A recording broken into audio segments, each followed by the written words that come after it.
Hey everyone, welcome back to the channel. I just wanted to give an update on the industry setup and answer some questions people have been sending me. So let's get into it. I'll start with the container hubs. A lot of people have been asking how container hubs work and how to set them up. So we will do that real quick. We'll grab some containers. We'll just do 3. Grab our container hub and we'll stick it right here. So you just link to the container hub and you can link a maximum of 10 containers. The hub still has the same link limits as every other industry, and that's 10 links in, 10 links out. So you can have 10 containers into here, and what that does is it makes all of these one single container. All right, and this is now the container, the hub. And what that means is if you're on a dynamic construct, like my ship over there, the location of your hub is where all of the weight is at, because this is the container, right? Even though if you click on this, you can see all the items in this container, it's actually inside the hub, right?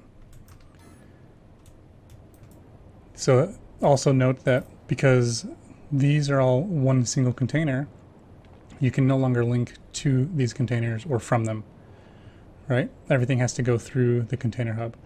So these are one container, and that one container has the 10 links out to other industry. Okay, so it's important to note that these 10 links in to the container hub from containers do not take up the input links from industry or transfer units. All right, so I can link 10 containers, and then I still have 10 in links from industry. So, and you can see that, so if I select from an industry, and I right click, select an in plug to link to, you can see my industry in links here. I have 0 through 9, so that's 10 links, right? So if I link this, and then I grab another one and do the same thing, right click, select an in link. You see link 0 went away because that link I just made is taking up link 0. So now I only have 9 left, 1 through 9. If I link this one, that's going to take link 1. So if I do it again, now I only have 2 through 9, right? So industry links take up the 10 input industry from here. The containers do not. So those are the 10 in links. Now if I right click on this and I say select an out link, you'll see I have 1 through 10 for industry. So I have 10 output links to go from this to an industry unit. So I hope that explains container hubs and how they work and how to use them. Okay, so let's go into the updates for the industry. Because of the server issues, a lot of you are aware of, I haven't really done anything with the voxels yet. I'll get into designing a decent looking building eventually, maybe within another week. But currently I've just been building up the industry. This is a personal industry, so there some of you have probably seen much larger industries. There's plenty of huge industries out there from organizations. And I will show a build of one of those, but this is just a personal one I've been working on, kind of to show you guys how it works. So here's what the links look like. So a few more links than last time. It's actually still not very complicated, even though maybe it looks like it. It is actually pretty straightforward. Some of the changes, I've expanded the refineries, so I have a lot more of those. So it still comes from my ore into the refineries. The refineries send it into these containers here. So this is where the pure is at. The pure then goes into the smelters to be turned into metal, and then that goes out into the rest of the factory. The transfer units, as I've shown before, if I have multiple units, So duralumin. I have many of these crafting duralumin. So I take the copper and the aluminum from the pure containers, I transfer it over here, and then these containers send it into the duralumin refiners, or smelters. Now, how to calculate your throughput so you know how much of this do you need? That's some of the questions I've been getting. And that's pretty simple. I like to convert everything into the same time scale, and I use per hour.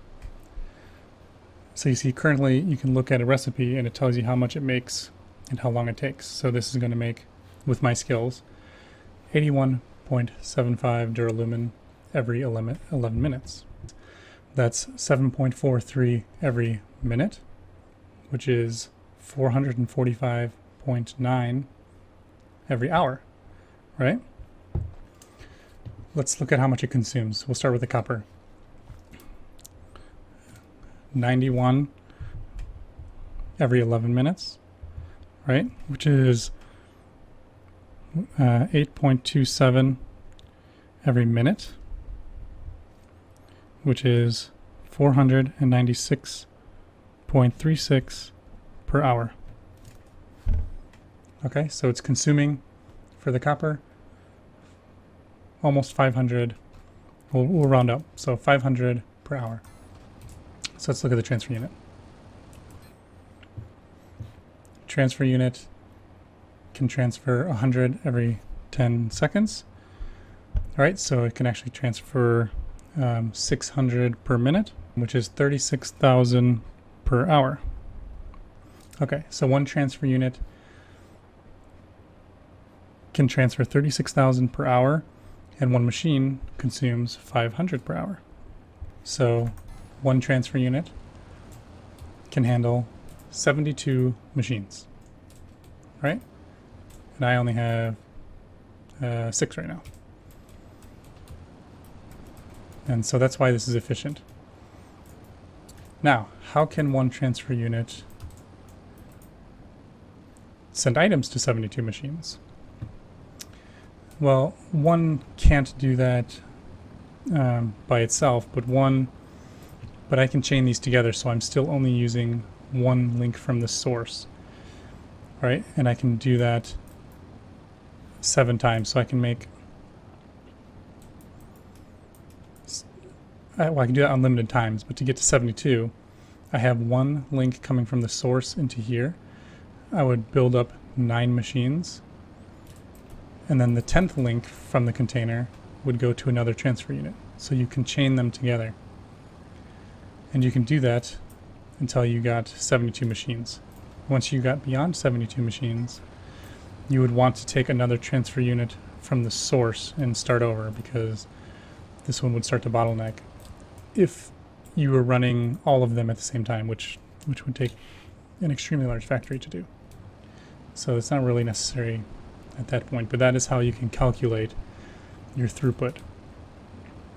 So let's go up here and look at like an end product. So we'll look at our airfoils here, ailerons. So compact aileron M consumes 25 every 32 minutes. So if you look at that, 25 divided by 32 multiplied by 60, so that's 46.8. So we'll just round that up. We'll say this consumes 50 hydraulics per hour, right? Come down to hydraulics.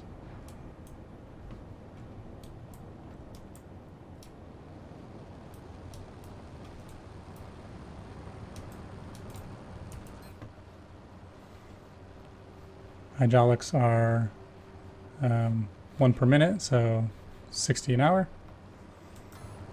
So one machine can easily handle that, one machine.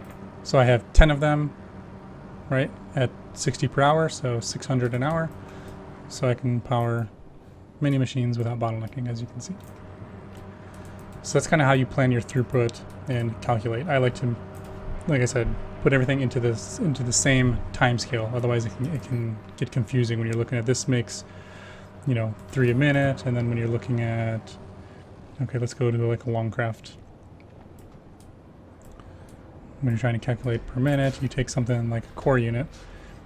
All right, 6 hours. Well, you want to see how many of these components does this consume per hour, and then you can see if you wanted to have multiple of these machines crafting cores, you'll know how many machines you need to feed that. It's pretty simple, actually. So I hope that makes sense.